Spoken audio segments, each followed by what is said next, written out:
So,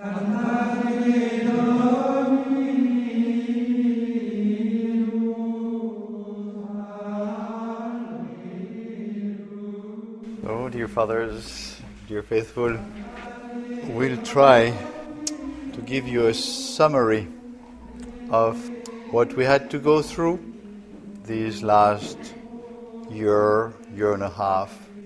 It's a very interesting time, challenging. We had to go through a major trial in the society, and so there are many things to be learned from that time, and that's very interesting. From my position, I have to experience more or less every year, sometimes every 2 years, one place in the society is subject to the attacks of the devil. I use these precise words. It's not just a metaphor, it's a reality. You know, the Holy Scripture says that the devil is turning around, is circulating, looking to devour someone. And indeed, the good Lord allows that our work will be tested by the devil. It's not just a normal or a usual trial. Problems, we have everywhere problems, that's normal. That's life. Whenever you have people, well, you will have some problems, it's normal. But when it is a normal problem, you have a proportion between the cause and the effect and the reaction. So you have a problem, and then you have the people who react to this problem, and there is a kind of proportion. And I may say this is what I would call a normal problem. When suddenly there is a total discrepancy between the real thing and the reaction. You see that the passions, that it's an explosion, it's like a volcano that goes in the air. Then you know that this disproportion is caused by the devil. That's his way of acting. And so, as I say, it's almost every year we have to experience one place in the society who has to go under a major trial. But just one place, one totally localized. Sometimes it is a seminary, sometimes it is just one place. And the difference with what happened this time is that this kind of trial was extended to almost the whole society. And that's very, very rare. In all our history we had 2 or 3 of those, so very few.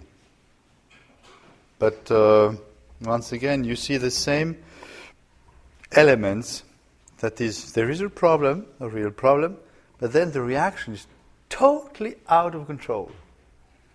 No comparison. And you see it's the passion, so it's blind, it's violent, it starts to go fuses in all directions.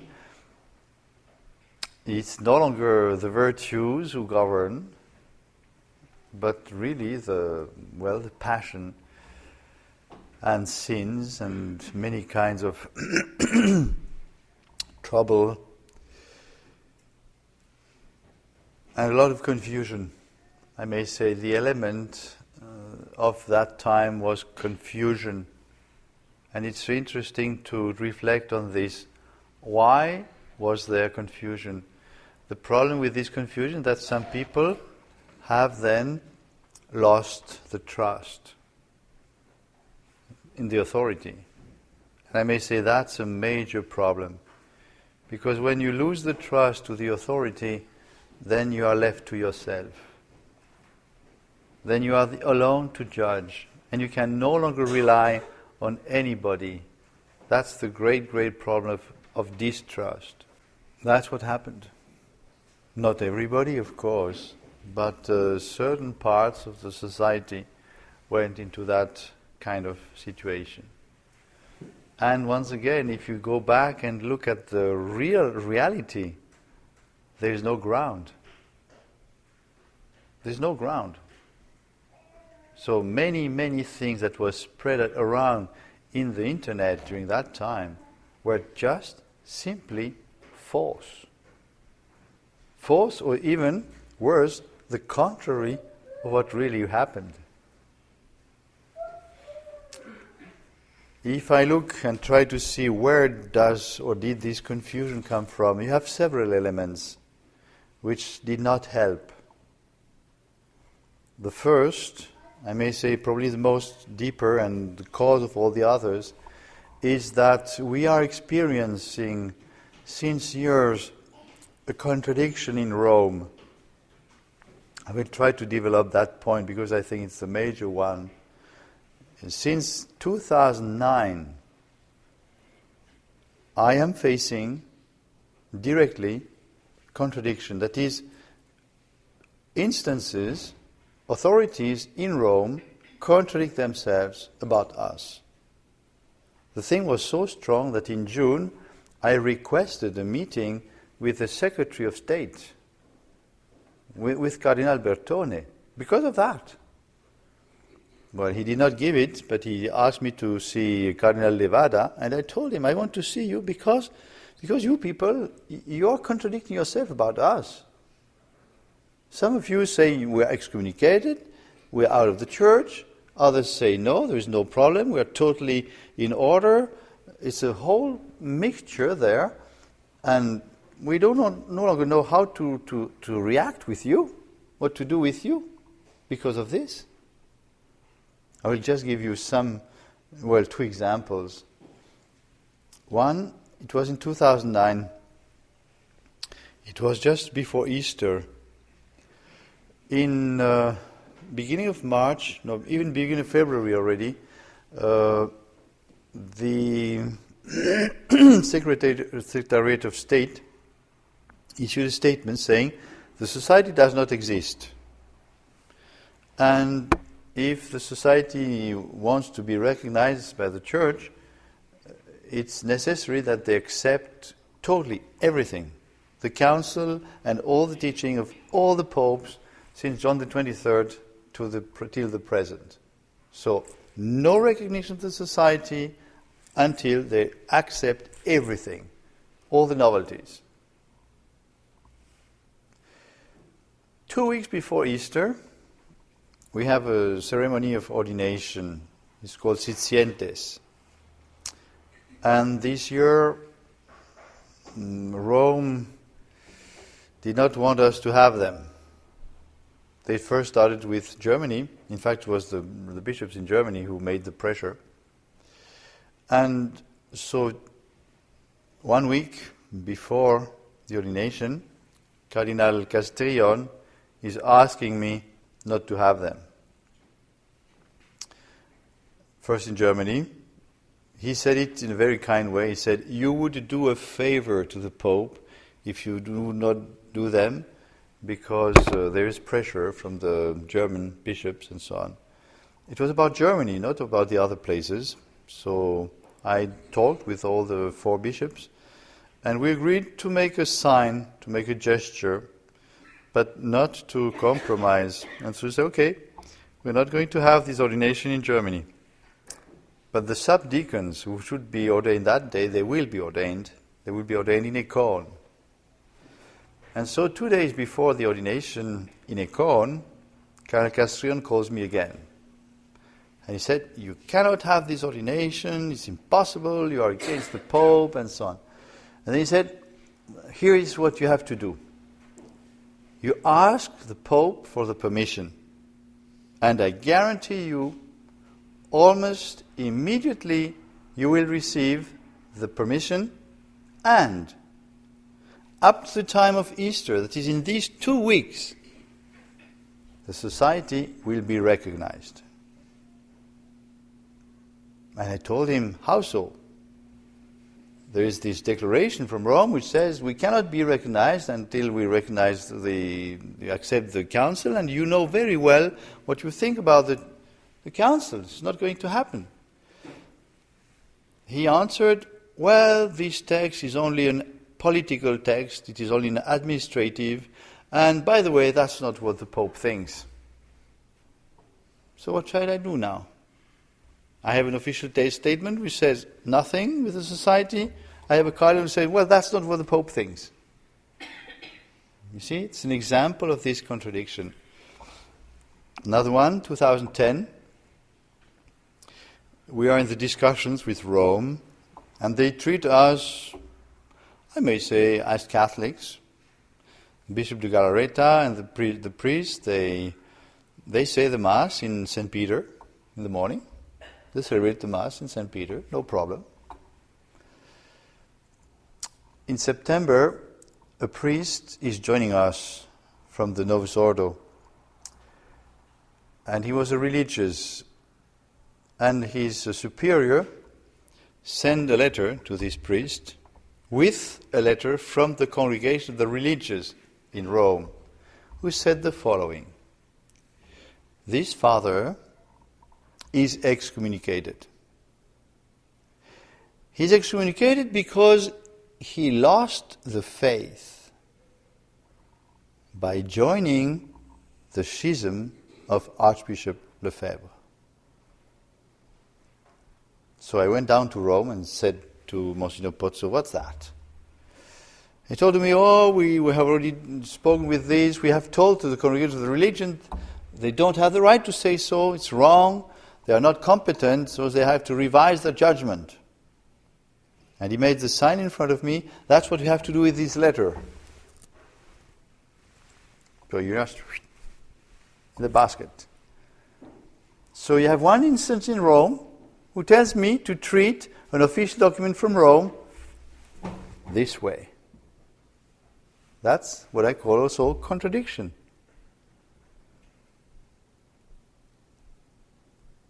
I happen to know simply, that on the certain points where the Pope has done something favorable to us, you have other people in Rome who are doing sabotage against the Pope. Again, I give you an example, just that you may know that I don't speak in the air, but I have really these experiences. There is an abbey in Germany, this is the only Trappist abbey, and the Father Abbot asked the Pope not only to go back to the old Mass, because now it's allowed, you can do that, but to go back to the old rule before the Council. And the Pope granted it, and even said that he hoped that that's an example that would be followed by many. Now, 6 months later, this abbot has not received any answer from Rome. And he's calling a friend in Rome, and he says, what's happening with me? This friend, who is very, very close to the Pope, told him, well, write again to the Pope. But this time you send to me the letter, and I will bring it to the Holy Father. Which happened. I know the story from that very person. So it's not just hearsay. Directly, this person who is very close to the Pope told me that story. So he went to see the Pope with his letter, and he asked the Pope, what's going on with this abbey in Germany? And the Pope said, but it's 6 months that I have granted the permission. So what? They made an inquiry, and in fact it was the person in the Secretary of State who should have transmitted the decision of the Pope who had just put it into the drawer. This man now is cardinal, the one who sabotaged the Pope. I know of the same person who did even another sabotage, well, he did many. He just hijacked a decision of the Pope which had to be transmitted to the prefect of the liturgy. So the Pope, you see, you have to understand how Rome works. When the Pope decides something, it does not go directly to the persons, it goes through the Secretary of State. So if you receive a letter from the Pope, it will have gone through the Secretary of State. If you write a letter to the Pope, it goes through the Secretary of State. There are some bypasses, but you must be well placed to get them. So in itself, it's impossible to get straight to the Pope. And even for the decision of the Pope inside the Vatican, they go through the Secretary of State. And so you have people in Secretary of State who just block the decision of the Pope and don't transmit them. I have, once again, several examples of that. So it's something I know. So there are facts. This I tell you so that you may have a background of what is going to happen. So I know that the Pope would like to do something with us. I know that he's very attached to the Council. Very. During the audience in 2005, it was the point which was impressed me the most. That was how inconceivable it was for the Pope to have a Catholic who would reject the Council. It was so strong that in the little letter which I wrote to thank him for the audience, I had to mention that I disagreed with him about the Council. To make really the point, say, no, we don't accept that. Okay. So, we have discussions. During 2 years, we have doctrinal discussions in Rome. These discussions, they were interesting, very frustrating, at least for us, for our people, because we really had the impression that they did not listen to what we said.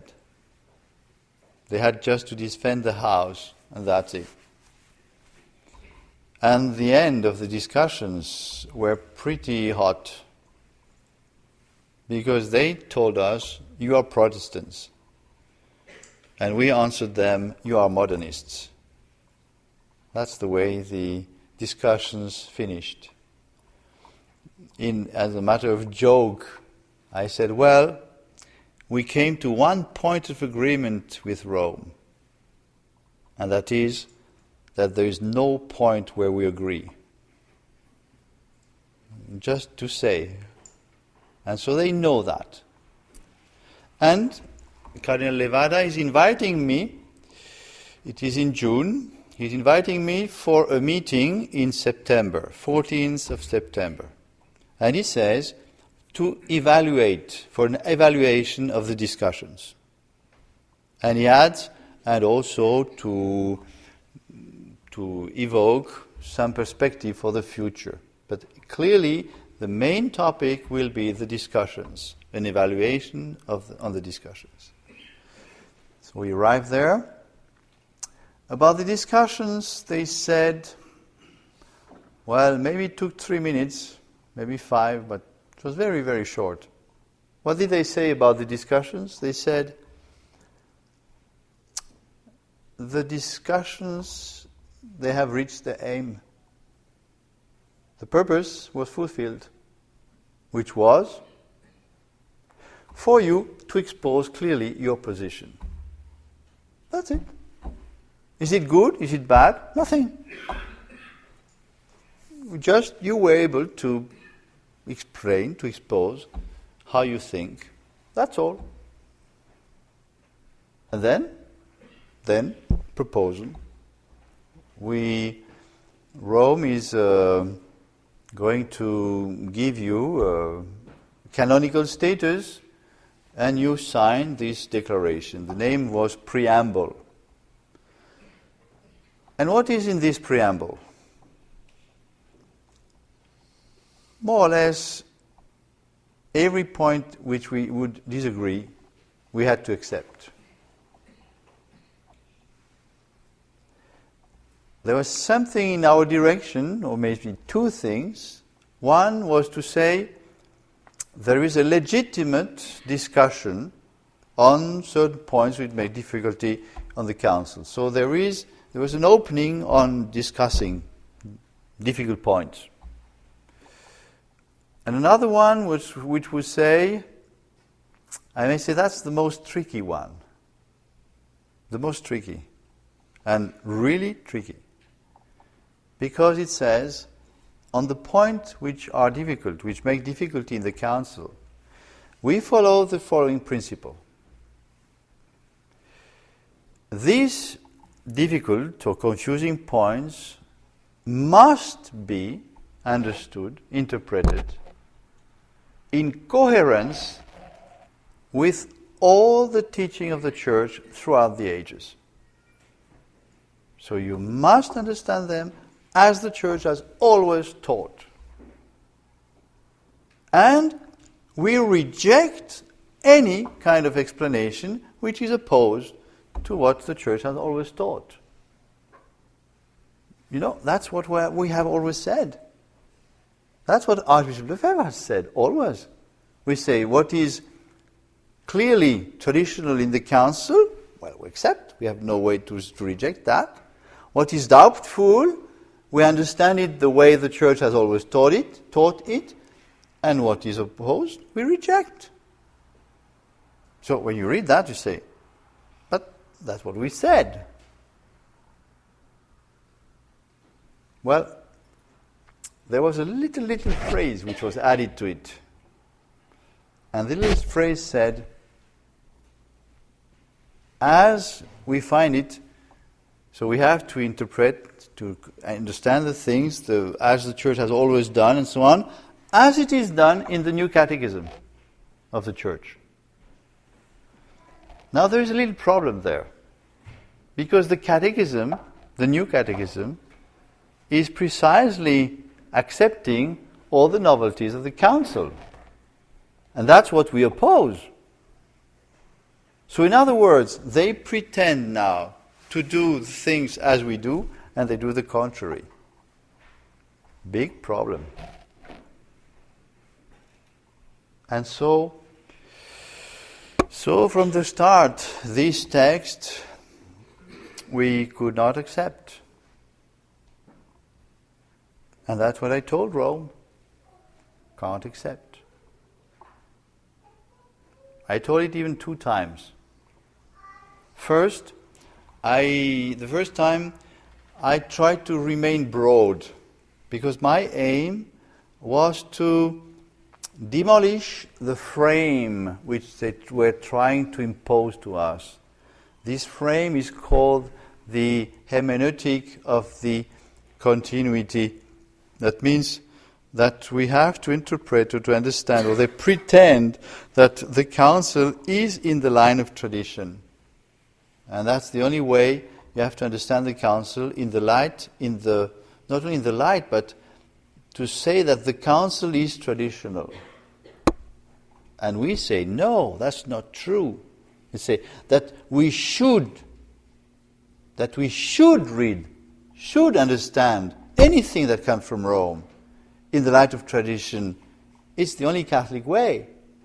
But precisely with this council, we can't do that, because the texts are opposed to tradition.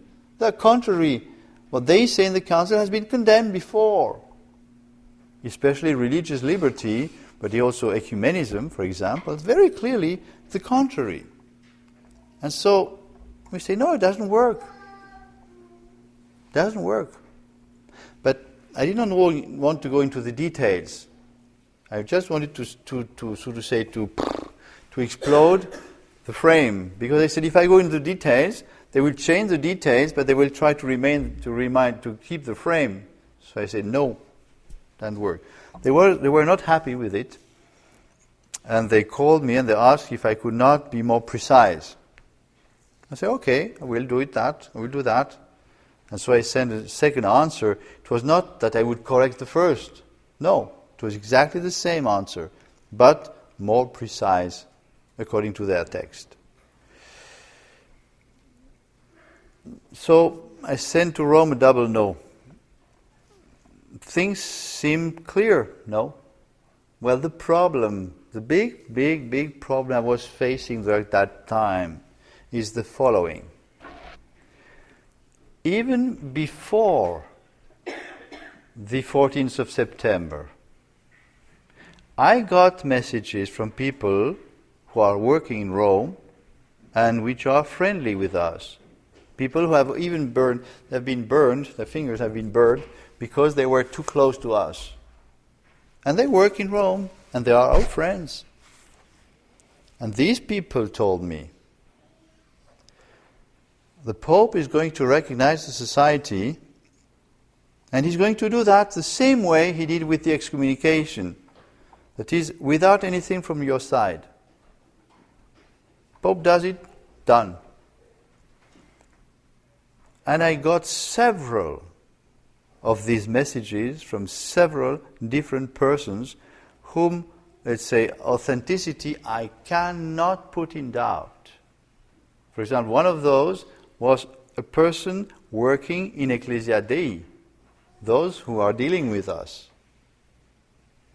And this very person, after we got the text, told us, that's not what the Pope wants. So you see, I got all these kind of messages which were not fitting together. I got an official thing where I clearly have to say no, and I got other messages which are not official, of course, but we say, no, that's not what the Pope wants. The Pope is much more inclined towards you. And the people who tell me these things, they're not just someone in the Vatican. They are very close to the Pope. Very close. I mean, people who see him every day or every 2 days. And there are very few people who see him every day. And these people, they know the Pope, they know what he thinks, and they give me this message. So what am I going to do now? I have an official message where I have to say no. I have people who tell me, but that's not what the Pope wants. You see, that was a major problem. So this is confusing, but the second problem I was in, it was impossible for me to say these things in the public. Because if I would say that, I would make things even worse. And Rome would say, that's not true. And even now, I expect Rome to say that, because I tell these things now. And if you think, what is Bishop Fellay telling us? I will remind you of something which happened to me just a few years ago. It was with Cardinal Castrillon. Cardinal Castrillon told me the following. What I am going to tell you now, if you repeat it, I will be forced to deny it. You understand? I tell you something, if you repeat it, I will say, no, that's not true. And he continued by saying, the Pope and myself, we are in your favor.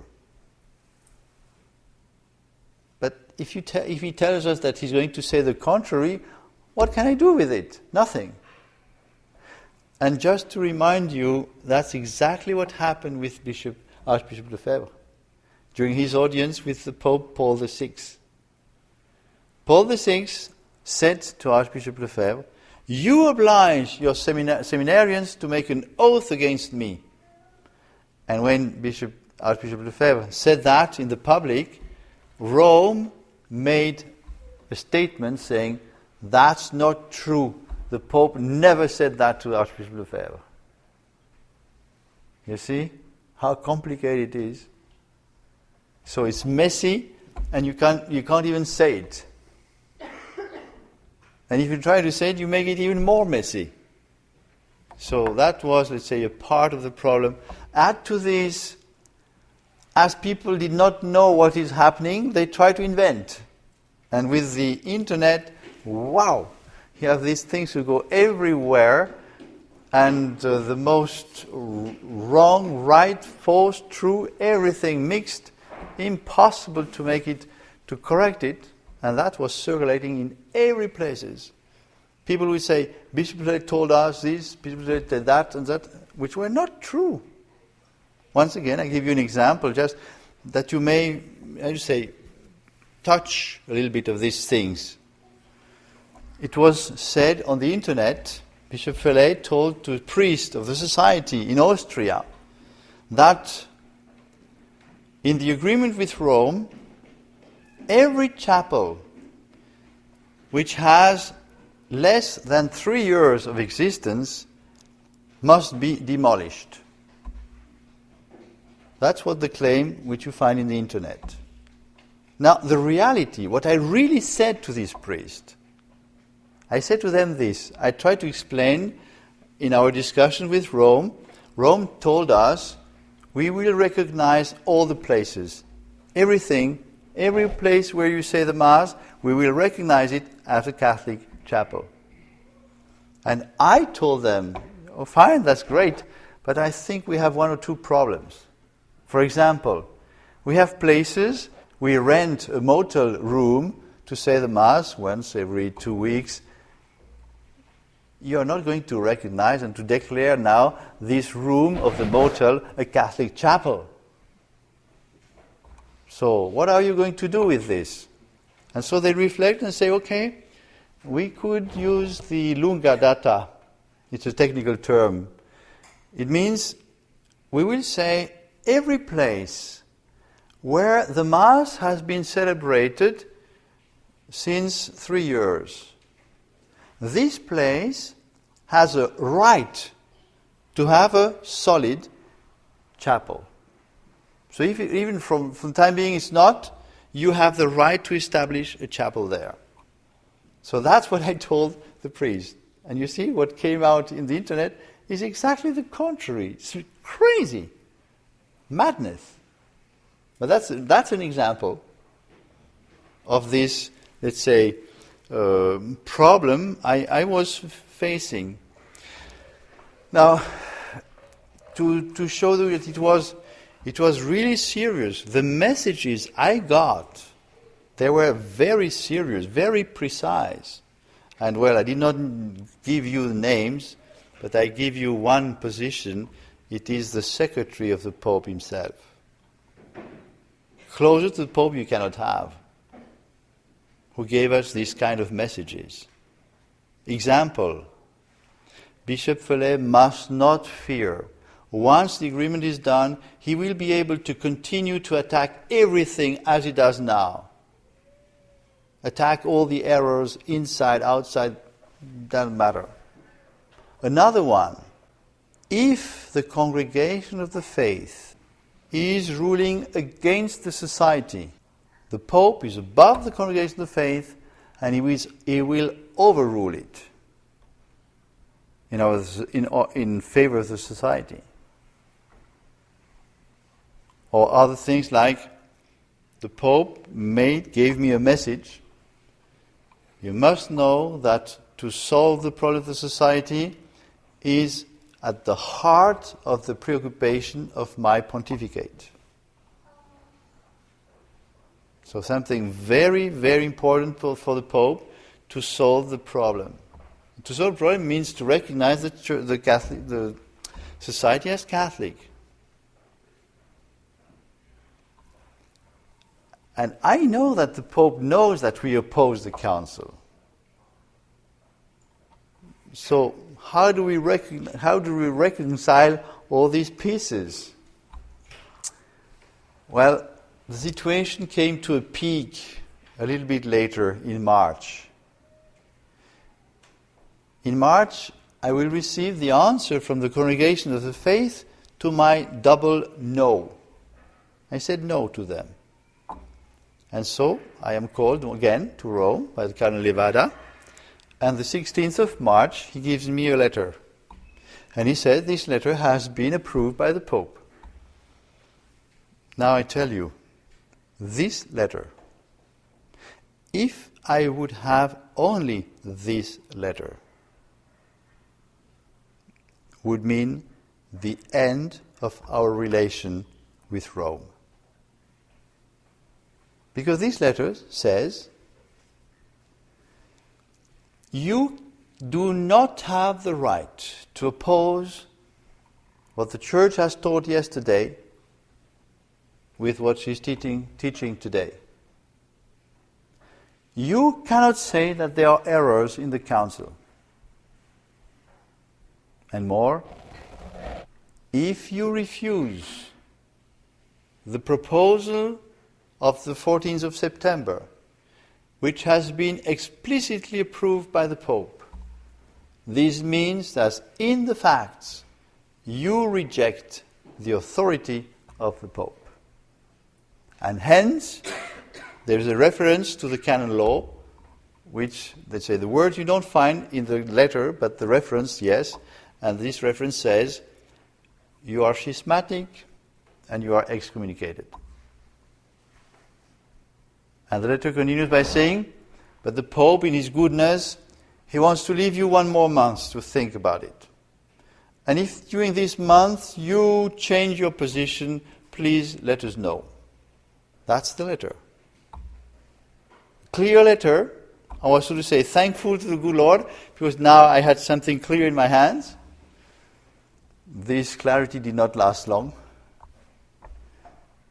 The day before, and the same day, I got that message from Rome.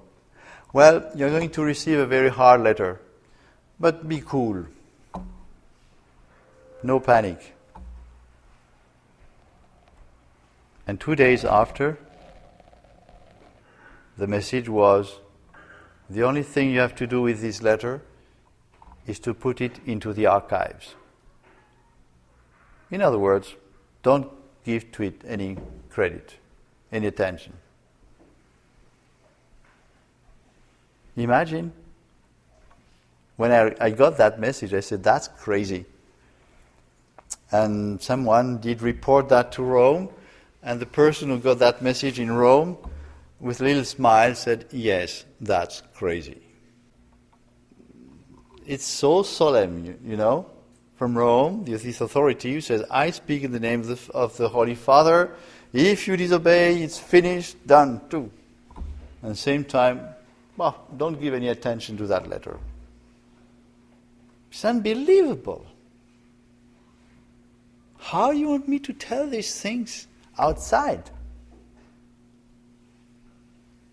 I say it now, but at the moment when it happened, I could not. It's clear that it was impossible. So what did I do?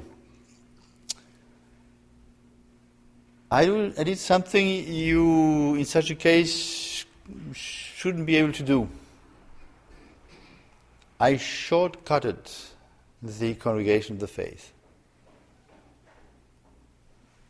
If this message, which I got, telling me don't give attention to that letter, was not true, what I was doing here would mean it's the end.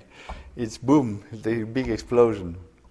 Because if someone is a boss, is mandating someone to deal with you in a difficult question, and you disagree, and you try to bypass him and to go straight to the boss is going to say, get lost.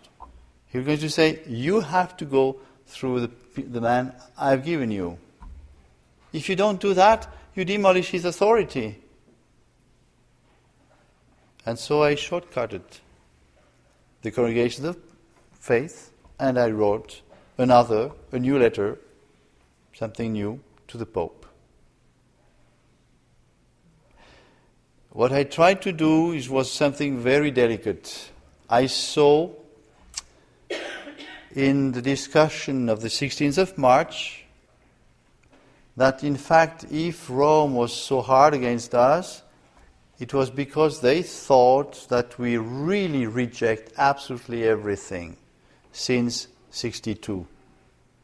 Everything means the Pope, the Council, whatever they teach, they do, they decide, we reject everything. That was my understanding. They believe that from us.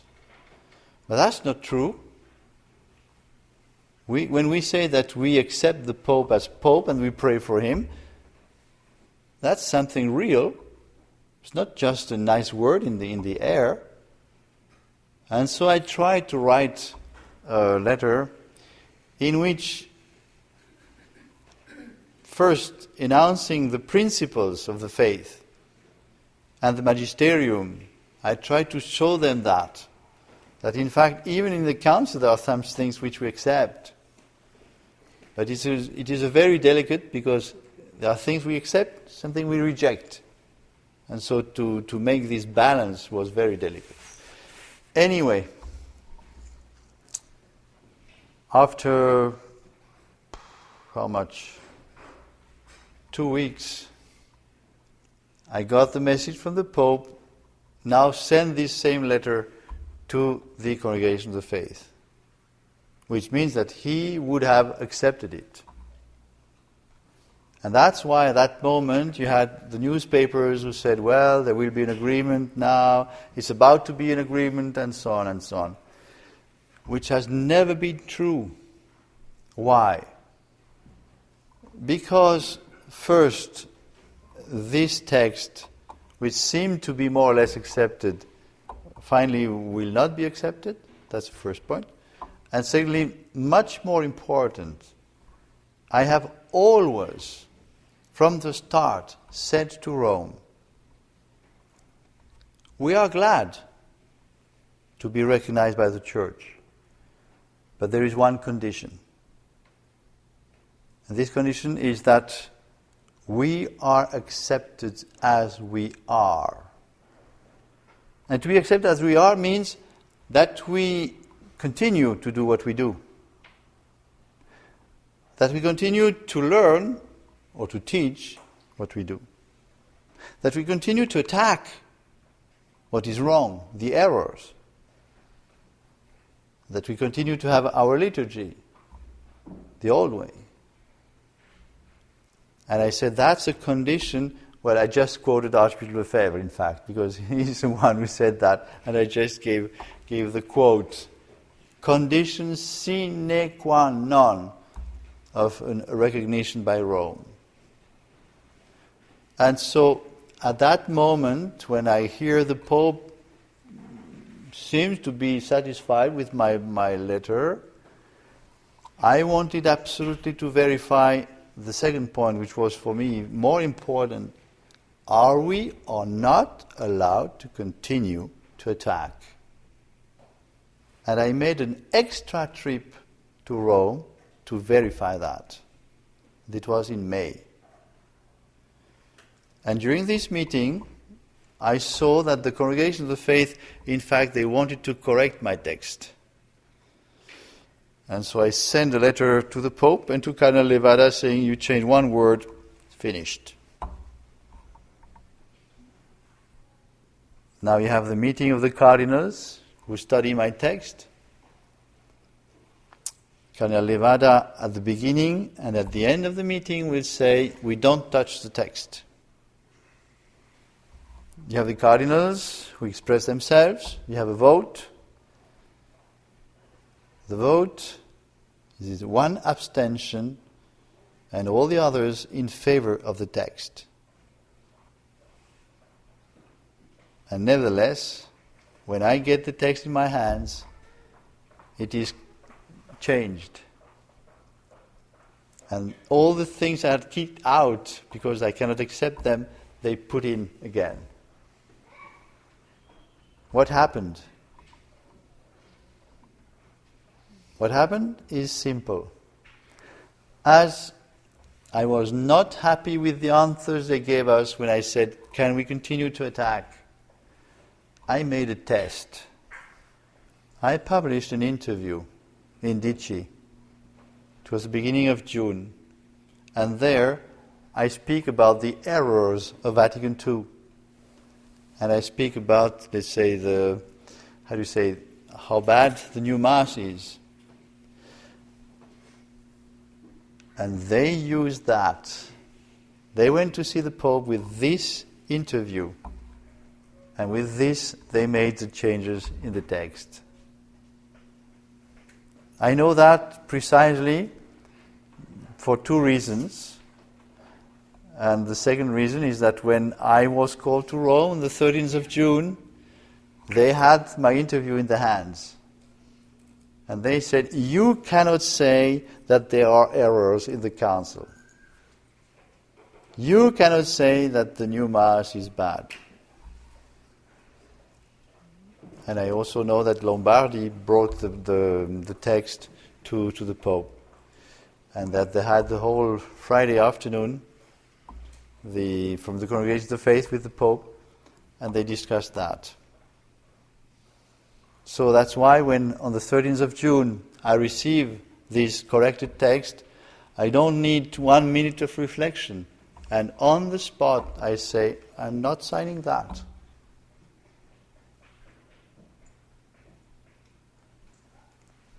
A few hours before, because I get that letter, the meeting is at 5 in the afternoon. A few hours before, the head of the Freemasonry in Rome says there will be no agreement. That means the Freemasonry knew about these happenings. I cannot say more, I just say what I know. I know also that a state had prepared a counteraction, which would be a breach of relations with the Vatican, if the Vatican would have recognized us. And it's a big state. Several bishops' conferences had prepared also counterattacks. Precisely, the German-speaking, they had prepared something in which it was clearly declared that they don't want to have anything to do with us. And if possible, they request that we leave the country, that we close all our chapels, churches there, and remove all the priests. That was the plan from the German-speaking countries. Against the recognition by the Pope, you have to understand. If the Pope would have recognized, that's what would have they have done. Plus, it was open in the text, open opposition against the Pope. It would have been a messy, very interesting situation. But just to say, these are the facts. So it's clear that many people thought, well, it's not far from an agreement.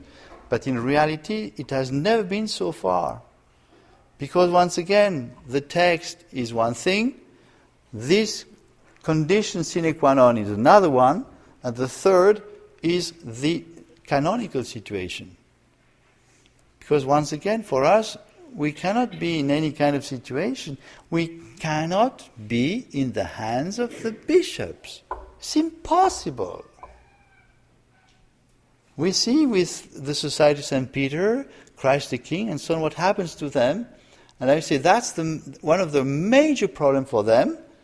All their apostolate is depending on the bishops. And with this, the bishops, they can request from them what they want. And we know there are good people amongst these priests, but they are blocked. They cannot open the mouth. If they do so, it's finished. They have to go.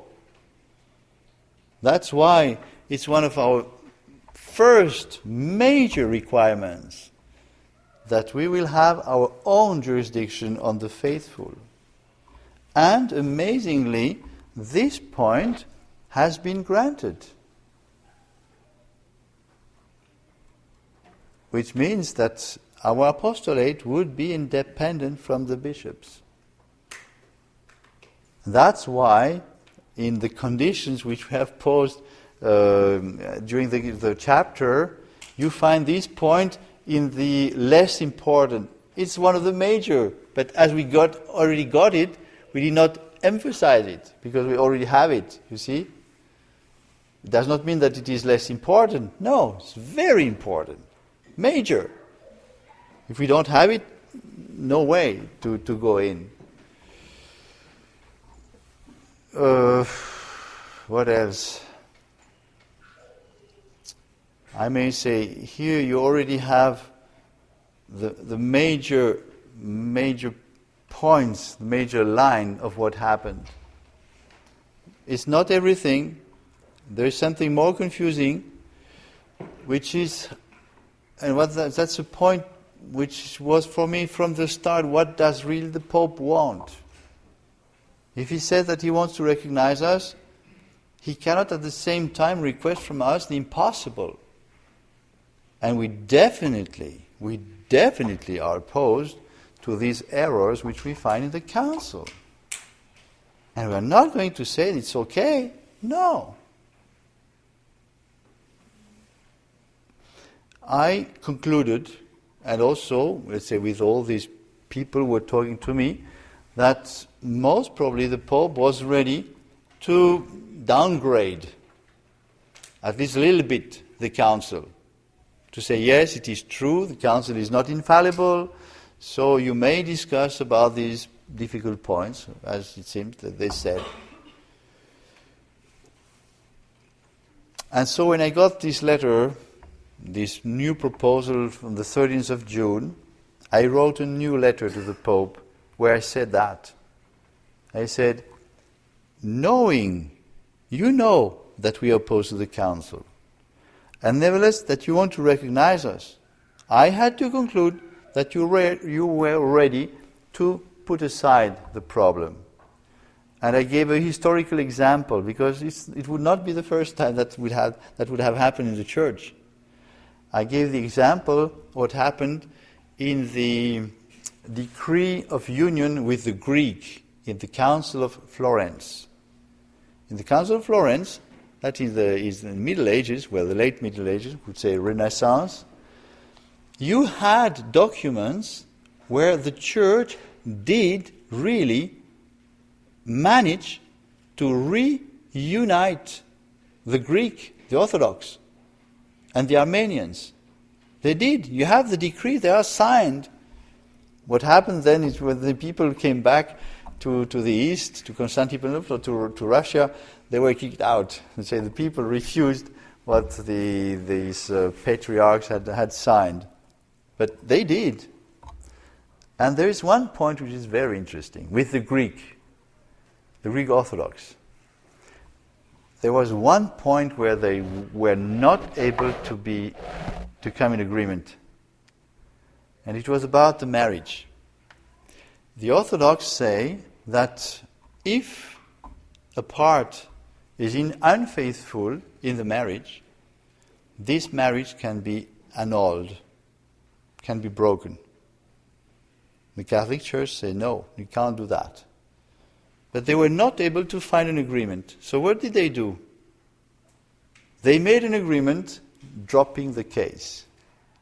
They did not talk about the problem. If you read the decree on the Greek and the decree on the Armenians, you will see the difference, because with the Armenians, they mentioned the problem. But with the Greek, they just dropped it.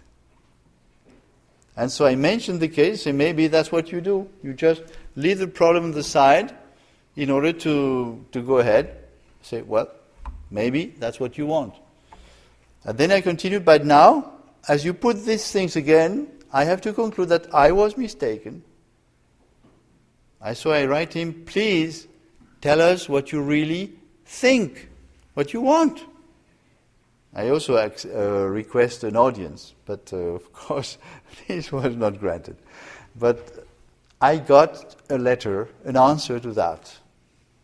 It's the first time that the Pope does answer me, anyway. And in this letter, which is dated from the 30th of June, you have these following points. First he says, I did agree that we change the text. Then he said, there are 3 points which you must accept so that you will be recognized. The first is that it is the magisterium which is the judge of what is traditional or not. And, well, that's true. That's a point of faith. But if we say yes, they will use it against us, of course. So it's dangerous. Second point, you must accept that the council is integrant part of tradition. That the Council Vatican II is traditional. Imagine, during 40 years, themselves have said the contrary. Now they say it's traditional. And we say, beg your pardon. We say, look at the reality. And the third point, you must accept that the new Mass is valid and licit. But that point I told them, well, we rarely use the word licit. We just simply say about the new Mass that it is evil.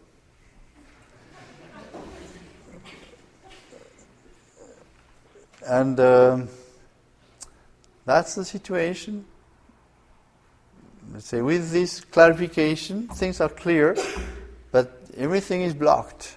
You say, I still now wonder what we can do to continue doctrinal discussions. Can we? Is it any way possible? I still don't know. Well, I have some ideas, but everything is blocked. And you come now to a curious situation, which can be a little bit confusing, which can explain also what happened recently. You have the Pope who still would like to solve the problem. He can have many reasons. Some good, some less good. Some good is like, for example, to repair. He did say to one of his close people, you know, the society has suffered so many injustices. So they know that they have been unjust with us. So to repair, that's fair. He wants to avoid a schism. He said it publicly. Not that we pretend, or that we don't. We always claim that we are in the church. We don't want to make a schism, but they may have this fear that we would finally end up in a schism. That's possible on their side. Also, ecumenism is a possibility. It is trying to make easier the way for the Orthodox, because the Orthodox, they look very closely at what is happening with us. You see, there is a kind of familiarity for them, for the Orthodox, because they want to stick to tradition. And if the Church is not able to arrange things with its own tradition, the Orthodox will say, well, if you're not able to do it with yourselves, you're not going to do it with us. So, on the contrary, you know, when the Pope greeted or said it's okay to say the Old Mass, the Patriarch of Moscow said that's good. So he approved this, so to say, opening to tradition which have in church. It's interesting to see these things. I don't say that it will go much further, but trying to understand why does the Pope want to do that. But, so he wants that. Things are blocked. He nominated a prefect of the Congregation of the Faith who is very clearly opposed to us and strongly opposed to us. And so in order to, to balance the thing, he nominated another person who seems to be more open, who wants to represent the position of the Pope, which makes it a little bit messy. And so when Müller when Müller said, no, there's no discussion anymore with the society, the Pope was very angry, and he asked the number 2 to write a statement in which it is said, no, we have to be patient with the society, we want to continue discussions, and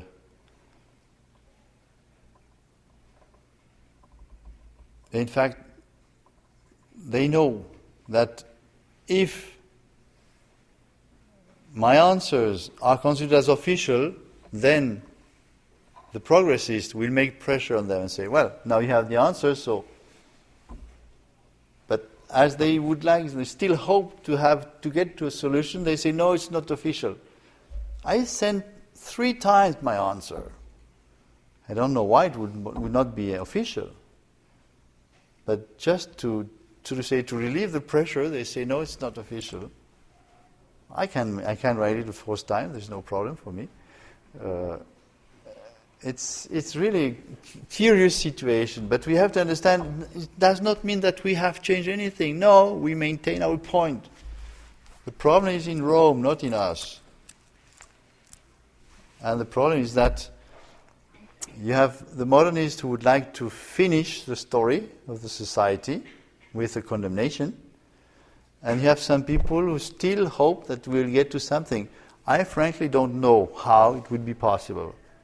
For me, this situation now is really blocked, and the only way to solve that is to really, well, what I already wrote in 2001, so it's not new, 2001, I wrote to Rome, you make the problem, you want to deal with this problem the wrong way.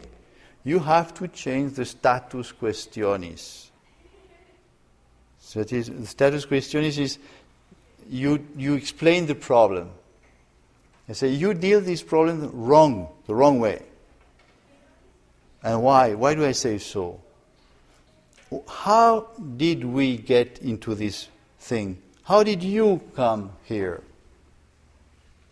Because you were facing a reality which was unbearable. A reality you knew that if you would continue this way, you would hurt your soul. You would sin. You would hurt God. You say, no, I cannot do that. I have to stop there. I jump out of this. All of us, we are in that situation. It's because of facts we are facing, facts which come from the authorities in the church, which are unbearable. That's what I said to the Pope in the year 2005 during the audience. I told him, the situation of the church is such that the traditional life has been made impossible in the church. I told him, every day, now, you have priests, you have religious sisters, brothers, you have laymen who come to us, who prefer to be punished, sanctioned, and join us rather than to stay in the situation in which they are, because they have a problem of conscience. They can no longer go that way. And I said, if you want something, if you want to get back with us, you have to change that situation. You must bring back tradition in the church.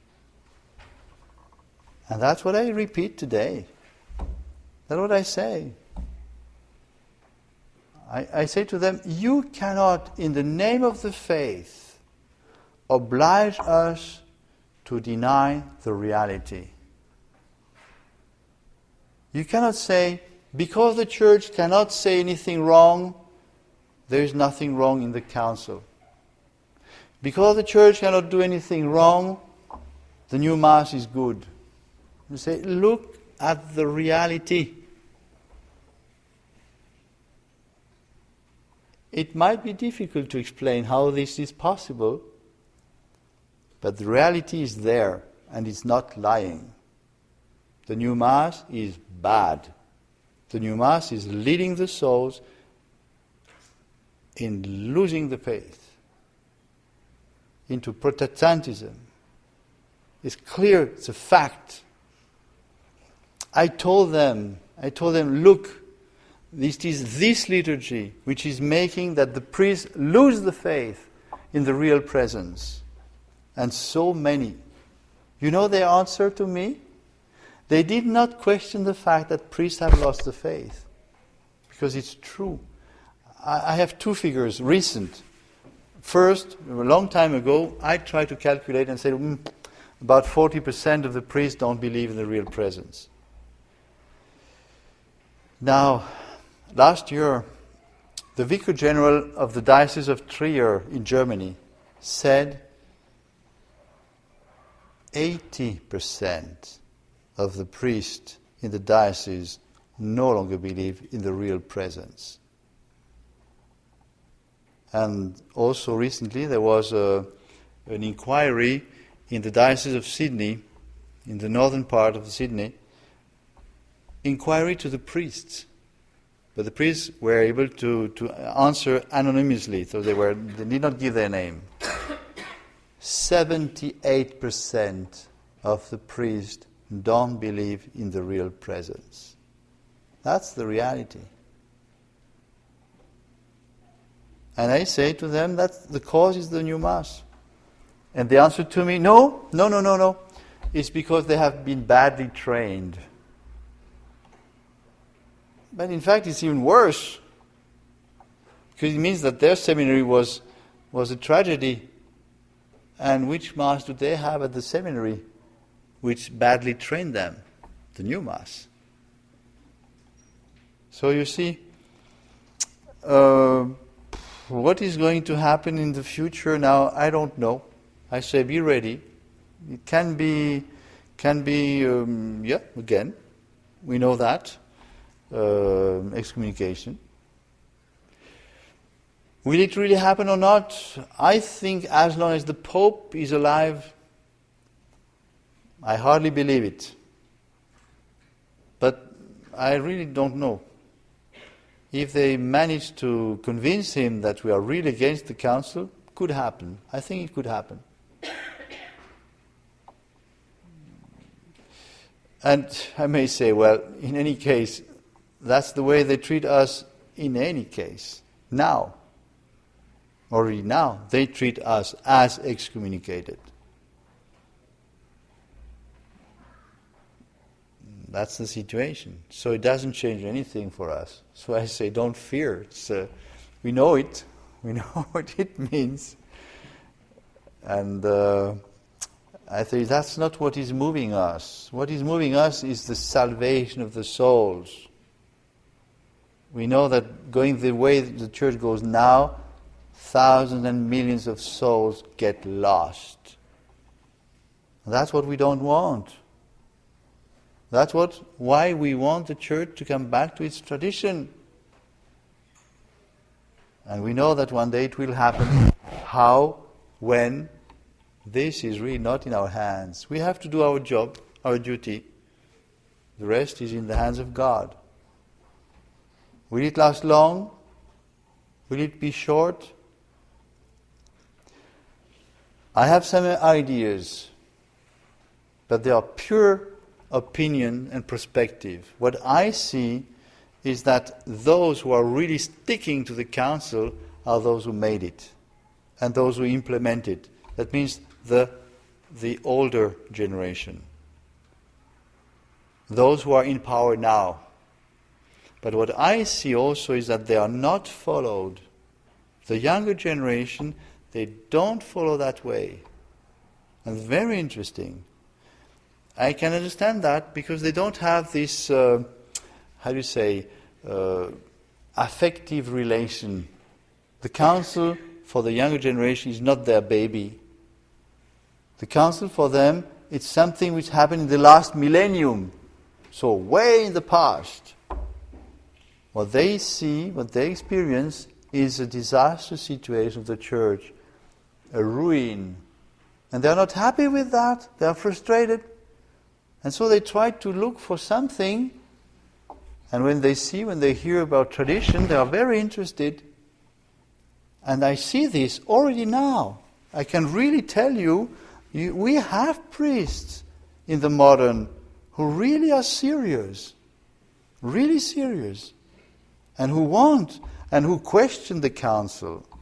I got several messages of that type.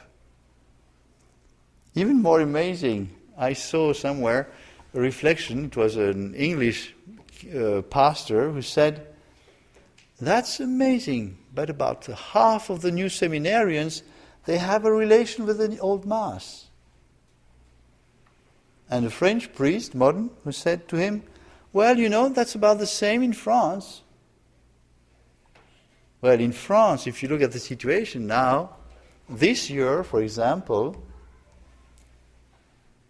10% of the newly ordained French priests are of the society. The society is already representing today, if you look at the new ordination, 10% of all the ordination of France. If you add to this those who are ordained, let's say, for ecclesiadei and so on, you come to more than 1/4, 25%. That means that the bishops are losing control on already now a quarter of the church in France. And their figures are dramatic. The average age in France for the priest is above 70. More than half of the priests in France are above 75. You calculate as you want. In 5 years, that will mean that they are above 80, because you have no younger coming. That means we are in front of a collapse of the church in France. It's so serious that the bishops have already prepared a shrinking of the dioceses for 2015 by 1/3. 1/3 of France wiped out of the map. That's the situation. They are sterile. And I may say you find the same figures with a little bit of difference in time, a bit everywhere. Diocese of Rome. How many ordinations for the Diocese of Rome? Priest from the place. How many? In 1 year? 1. 1 only priest in the Diocese of Rome. Take Ireland. They have less than 10 seminarians for the whole island, new seminarians. We have more than them. This is the situation of the church. It's dying. And so you have, that's perfectly understandable. The younger generation, they are not happy with that. Of course they are not. And what is interesting, we start to have now bishops who think that we are right. They don't open the mouth because it's too dangerous for them. They know that if they open the mouth, they will be decapitated. But you know, it goes so far. One of these bishops directly asked me, he said, "I want to say the Mass, Tridentine Mass every day, but if I do so, I will not be able to stay in my diocese. So what should I do? Stay in my diocese, trying to do some good there, or leave my diocese and say the Tridentine Mass?" Well, I answered him, well, do both. That means say the Mass every day and stay in your diocese and try to do the good there. Big fight, but well, anyway. We have now a number of priests, of bishops. It's new, but it's real, it's true. Once again, they may not be courageous enough to speak out. It is true, because the situation is still very, very difficult. But this is increasing. It's very interesting. They are not the majority, no. But if you compare 5 years ago, it's an enormous progress. And I find them a little bit everywhere.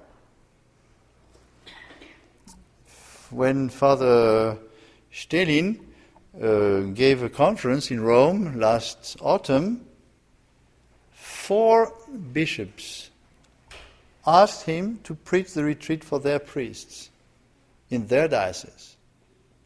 7 of these bishops learned to say the Tridentine Mass. Some from Central America, some from Africa, some from Asia. It's coming little by little. It is coming. It's a big fight. And we are in this fight, and we must not abandon this fight. Of course, we must not burn ourselves, so we must be very, very prudent, no doubt about that. But we have to foster this movement, you see? This church is the Catholic Church, is our church. It's sick, full of sickness, yes, so be prudent. But we are not going to abandon the church? No. If someone is sick in your family, you don't say, get lost. It's your father. He's sick. You take care of him. You don't let him say, I don't want to have anything to do with you. No. It's the same with the church. It's our church. It's sick. We pray for it. We do what we can. We try not to be burned once again. So we take our precautions. We must. There's no other way. Now, when will the time come? This is very difficult to answer. Personally, I don't think that this is possible until the head is in our favor. Because the fight is too heavy. And the head, that means the Pope, must be absolutely convinced of the necessity of tradition. The fight might continue in the church, but as long as we don't have that, I don't see really any concrete, serious possibility to go ahead. Because it's too dangerous. We have many enemies. But look, and that's very interesting. Who, during that time, was the most opposed that the church will recognize the society? The enemies of the church. The Jews, the Masons, the modernists. The most opposed that the society would be recognized as the Catholic, the enemies of the church. Interesting, isn't it? More than that, what was the point? What did they say to Rome? They said, you must oblige these people to accept Vatican II. That's also very interesting, isn't it?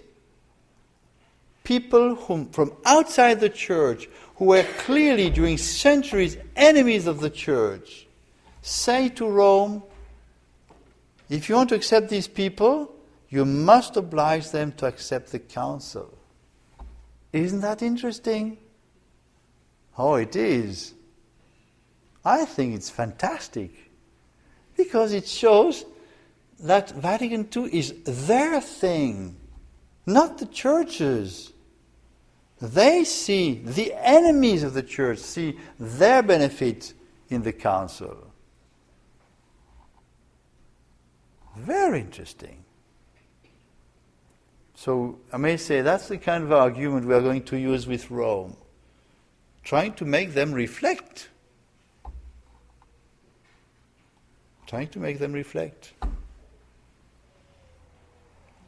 I say, the situation is not desperate. No. It's not worse than before. Still the same. There is some hope.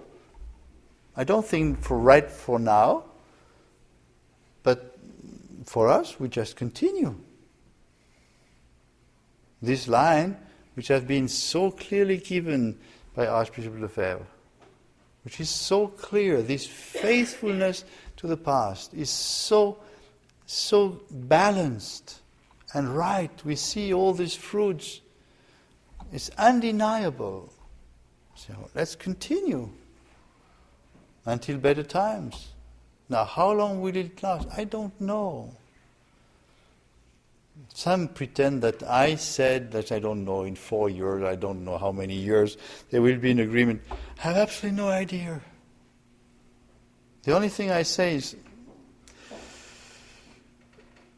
first, agreement is not the right word, but recognition, normalization. We have a right, we are Catholics and we have a right to that label. But that does not mean that we are going to change ourselves to get it. No. We know that this tradition is the future of the Church. And so we must work that it comes back. Do what we can. We see that this influence of the tradition is gaining. Also, this is interesting.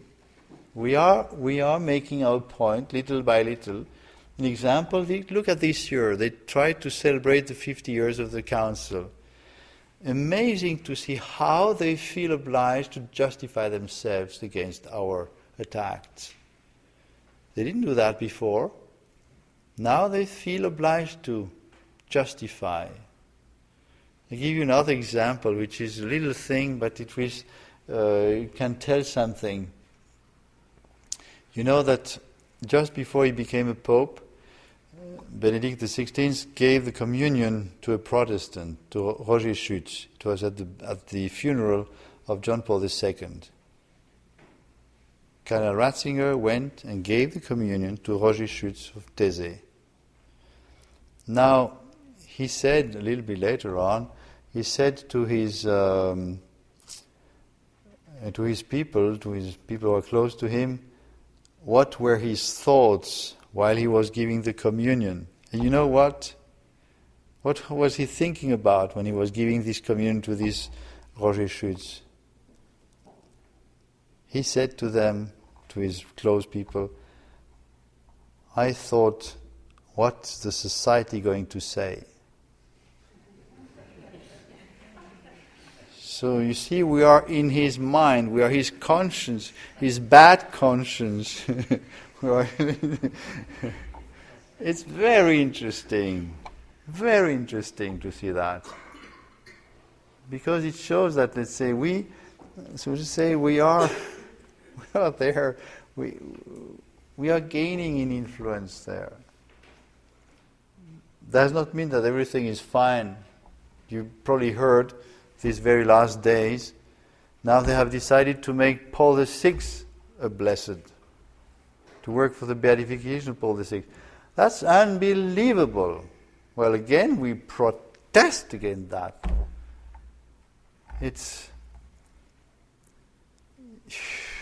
The words are failing. It's so incredible. I give you just two facts. One, the tomb of the mother of Paul VI. And this is verified. So it's not hearsay. I did send someone to verify what I tell you now. And we took photos. The tomb of the mother of Paul VI is a Masonic tomb, with all the Masonic symbols. It's a fact. How can a pope allow his mother to have a Masonic tomb? Should help people to reflect. Another one, even more serious. He say even more serious. And the Pius XII you know that you had the communist Russia who was persecuting the Catholics. And suddenly someone said to the Pope, you have a traitor in your house in the Vatican who is dealing with Moscow against you. Pius XII did not want to believe it. But the person who was the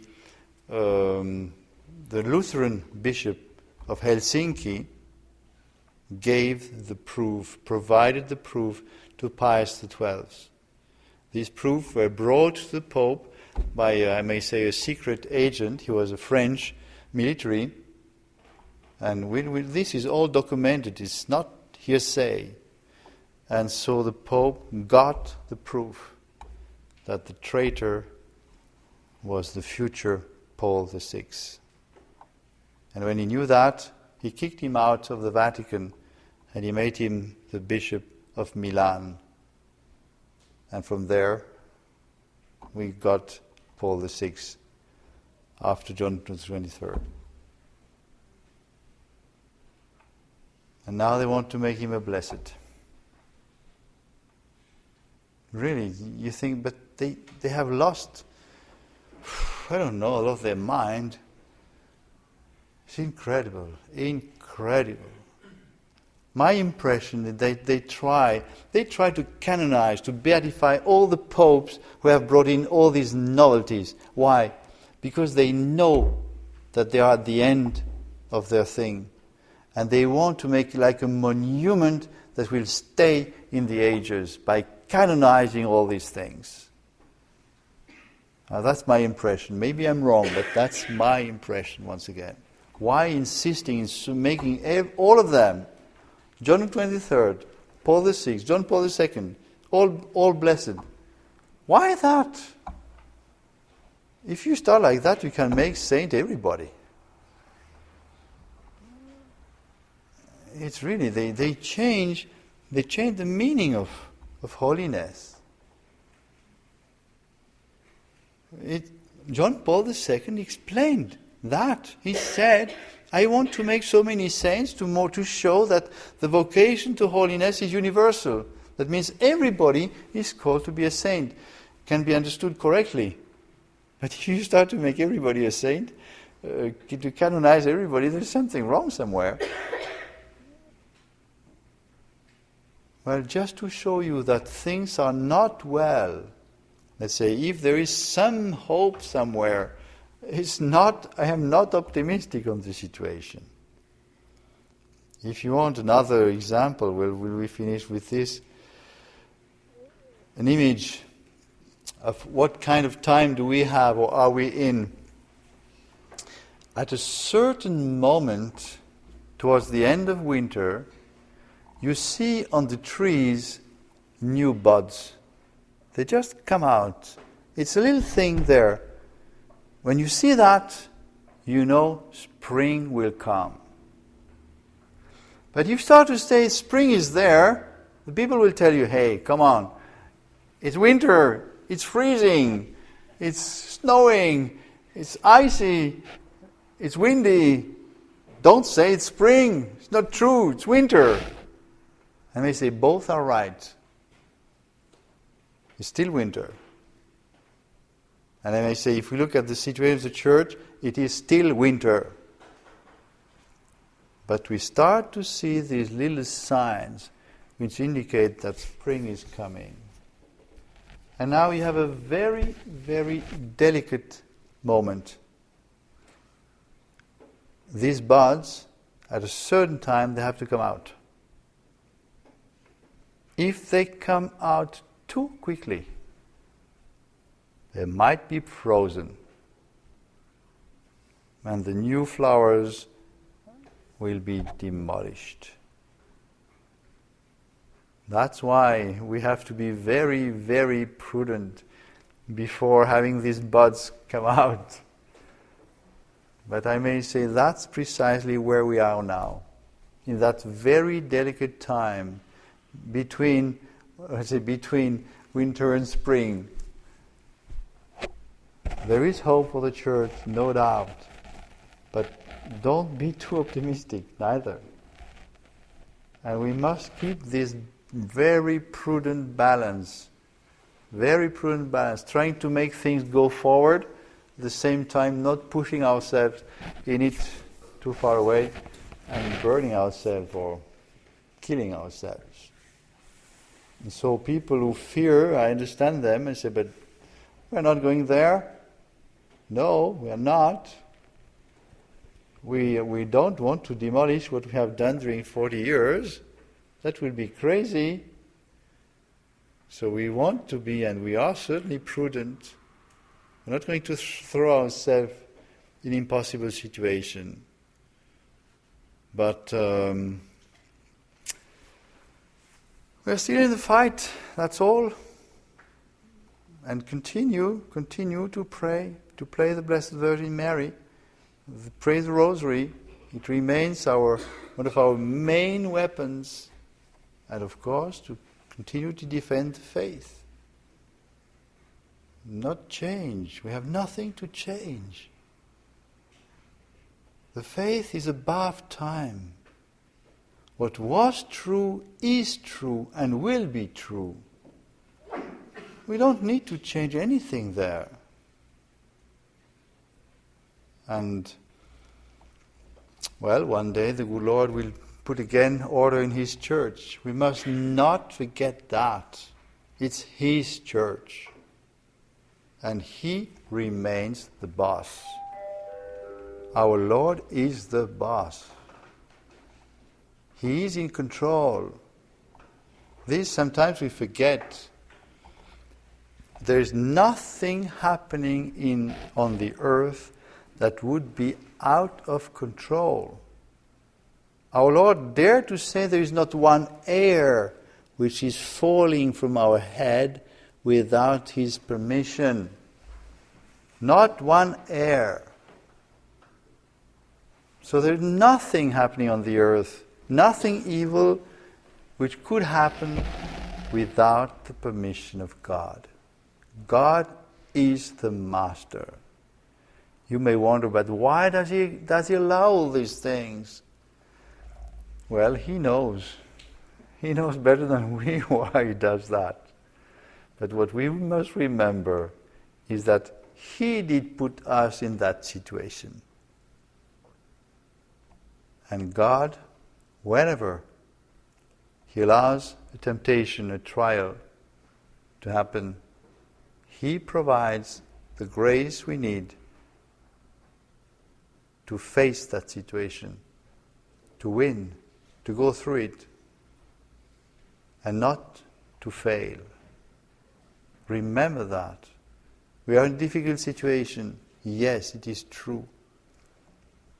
Every day is hard. The world goes down. It's unbelievable what's happening there. Nevertheless, God allows that first, and while allowing that, He gives us what we need to behave as Catholics today, to make our salvation today. Don't fear. On the contrary, count on Him. But put the price. Pray. Do your duty of state. Be faithful to little things. And our Lord promised that He will give us the grace we need to be faithful in the great things. He said it. And of course, go to the Blessed Virgin Mary. It's clear that she has been given to us especially for this time. She is our Heavenly Mother. There's a little phrase which is impressive in Fatima. God has put in her hands the peace of nations. She is really the Queen of heaven and earth. Even the peace of nations is in the hands of the Blessed Virgin Mary. Not to speak about the peace, the spiritual peace, the peace with God, the fight against the sin. And so really stay close to the Blessed Virgin Mary.